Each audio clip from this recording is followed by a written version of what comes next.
Assalamualaikum warahmatullahi wabarakatuh. Perkenalkan, nama saya Ahmad Lutfi, perwakilan dari kelompok 1 X IPS 2. Akan menjelaskan sebuah materi sejarah yang berjudul Peradaban Yunani. Anggota 1 beranggotakan Ahmad Lutfi, saya sendiri, Masayu Jihan Samaria, Siti Faiza Fakhira, dan Ramawati. Adapun yang akan saya jelaskan di materi kali ini yaitu kondisi geografis, sistem kepercayaan, Athena dan Sparta, filsafat dan ilmu pengetahuan, hasil peradaban Yunani, dan yang terakhir, pengaruh budaya Yunani terhadap budaya Indonesia. Yang pertama yaitu kondisi geografis. Letak geografis Yunani sekarang sama dengan Yunani kuno. Yunani terletak di ujung selatan semenanjung Balkan. Selain di daratan tersebut, wilayahnya juga meliputi pulau di Laut Aegea. Batas-batas Yunani sekarang ini di utara berbatasan dengan Albania, Makedonia, Bulgaria, dan Turki. Di timur adalah Laut Aegea, di selatan adalah Laut Tengah, dan di barat adalah Laut Ionia. Sebagian besar wilayah Yunani dipenuhi dengan gunung-gunung, sehingga antar wilayah terpisah antar satu dengan yang lain. 30% daerahnya berupa daratan rendah yang terdapat di sekitar laut dan terbentuk oleh endapan lumpur sungai. Sisanya berupa jazirah, yaitu Peloponnesos dan Attika. Tanah Yunani yang bergunung-gunung pada umumnya kurang subur. Di lereng pegunungan masyarakat dapat menanam gandum serta anggur. Perekonomian pada peradaban Yunani, yaitu masyarakat Yunani mengembangkan perekonomian melalui kegiatan pelayaran dan perdagangan karena letaknya strategis di perairan Laut Tengah. Suku bangsa Yunani merupakan campuran antara penduduk asli dan pendatang yang berasal dari padang rumput sekitar Laut Kaspia yang termasuk ras Indo-Jerman dan disebut sebagai bangsa Hellas. Mereka berimigrasi sejak 2000 tahun sebelum Masehi, kemudian menetap di berbagai daerah. Suku bangsa Doria menetap di Jazirah Peloponnesos dengan polis utamanya Sparta. Suku bangsa Ionia menetap di Jazirah Attika dengan polis utamanya Athena. Suku bangsa Aeolia menetap di Yunani Utara dengan polis utamanya Delphi. Yang kedua yaitu sistem kepercayaan. Masyarakat Yunani memuja banyak dewa atau politeisme. Berbeda dengan sikap orang timur terhadap dewa yang dipandang sebagai pribadi yang disembah karena takut. Dewa-dewa bagi orang timur merupakan roh atau digambarkan sebagai penguasa alam dan ada yang berwujud binatang.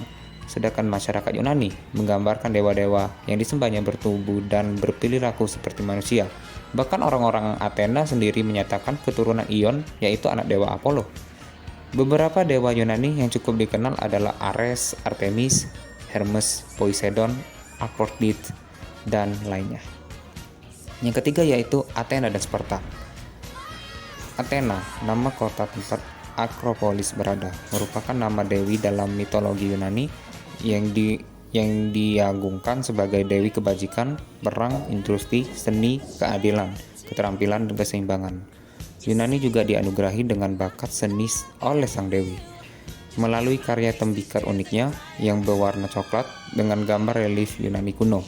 Kini sebagai buah tangan khas dari negara kuno ini, yang kini dapat diperoleh tak hanya pada tembikar, namun juga dalam beragam bentuk lainnya. Mulai dari perangkat makan, alat rumah tangga, sampai pakaian jadi. Yang kedua yaitu Spartan.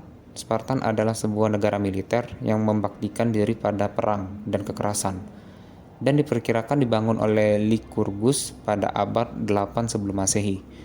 Bangsa Sparta menerapkan sistem pendidikan yang sangat teratur. Di bawah sistem Sparta, negara jauh lebih penting dibanding perorangan. Kehidupan rakyat diukur berdasarkan manfaat mereka bagi negara. Anak-anak lelaki yang kuat dan sehat dipersembahkan pada negara, sedangkan bayi-bayi yang sakit dibuang ke pegunungan agar mati. Sistem pemerintahan Yunani. Yunani tidak pernah memiliki sistem pemerintahan sentralisasi karena tiap-tiap polis mengembangkan sistem pemerintahan masing-masing. Pada uraian berikut ini, Anda dapat mempelajari sistem pemerintahan dari dua polis yang berbeda. Bila Anda mempelajari peradaban Yunani, sebenarnya Anda mempelajari peradaban dari polis Athena. Sistem pemerintahan Sparta. Konstitusi Sparta membagi masyarakat menjadi 3 golongan, yaitu citizens atau orang-orang yang jumlahnya antara 5-10% dari seluruh penduduk.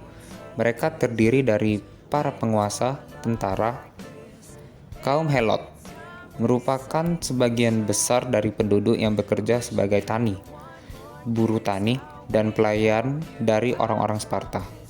Peirokoi, yaitu yang tinggal di pinggiran kota, hidup sebagai petani, pedagang, dan bekerja di pertambangan. Mereka menyukai kebebasan pribadi.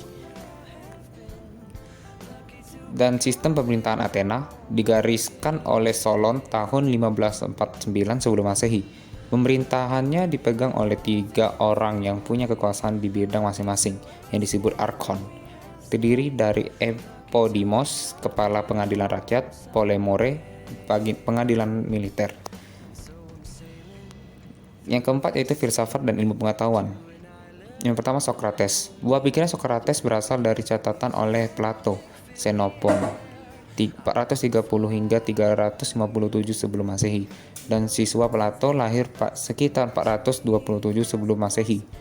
Adalah filsuf Yunani yang sangat berpengaruh, murid Socrates dan guru dari Aristoteles.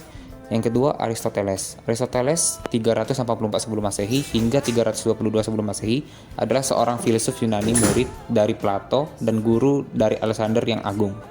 Hippocrates dikenal sebagai tokoh dalam ilmu kedokteran. Ia menjelaskan tentang penyakit, sebab, dan penyembuhan di dalam bukunya yang berjudul Aphorismen dan Prognos. Plato. Sumbangsi Plato yang terpenting adalah ilmunya mengenai ide. Dunia fana ini tiada lain hanyalah refleksi atau bayangan daripada dunia ideal. Yang kelima yaitu peradaban Yunani. 1. Olimpiade. Untuk menghormati dewa Zeus, sejak tahun 776 sebelum Masehi diselenggarakan pesta olahraga selama 5 hari di Gunung Olympus, disebut Olimpiade. Kegiatan ini diikuti oleh seluruh polis baik di daratan Yunani maupun daerah koloninya. Teater. Teater adalah panggung di lapangan terbuka untuk pementasan misalnya komedi.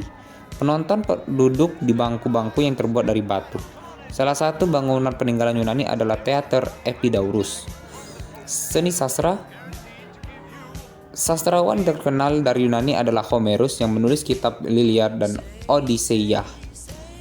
Kitab Iliad menceritakan kejadian perang Troya yang disebabkan karena putri Helena dan dari Sparta dilarikan oleh pangeran Paris dari Troya. Seni bangunan dan seni pahat. Pada awalnya seni patung dan pahat Yunani menghasilkan patung seperti patung bangsa Mesir. Kemudian dikembangkan menjadi lebih hidup dengan gaya naturalis. Yang keenam yaitu pengaruh budaya Yunani di Asia. Arkeolog Bautista Grigorakos Parnassos mengutarakan pengaruh kebudayaan Helenisme, yaitu pertemuan budaya Yunani dan budaya Timur, memiliki pengaruh kuat di Asia yang dibuktikan dari hasil penggalian arkeologi. Pengaruh budaya Helenisme menimbulkan era pencerahan di Asia. Dari hasil penggalian itu, ditemukan bahwa bahasa Yunani telah digunakan secara luas di wilayah Asia sebagai bahasa resmi sebelum masuknya Islam di kawasan itu. Dan di sini bisa dilihat beberapa contoh gedung-gedung yang terinspirasi dari peradaban kuno, Yunani kuno. Baiklah, sampai sini dulu penjelasan saya pada hari ini. Mohon maaf apabila ada kesalahan.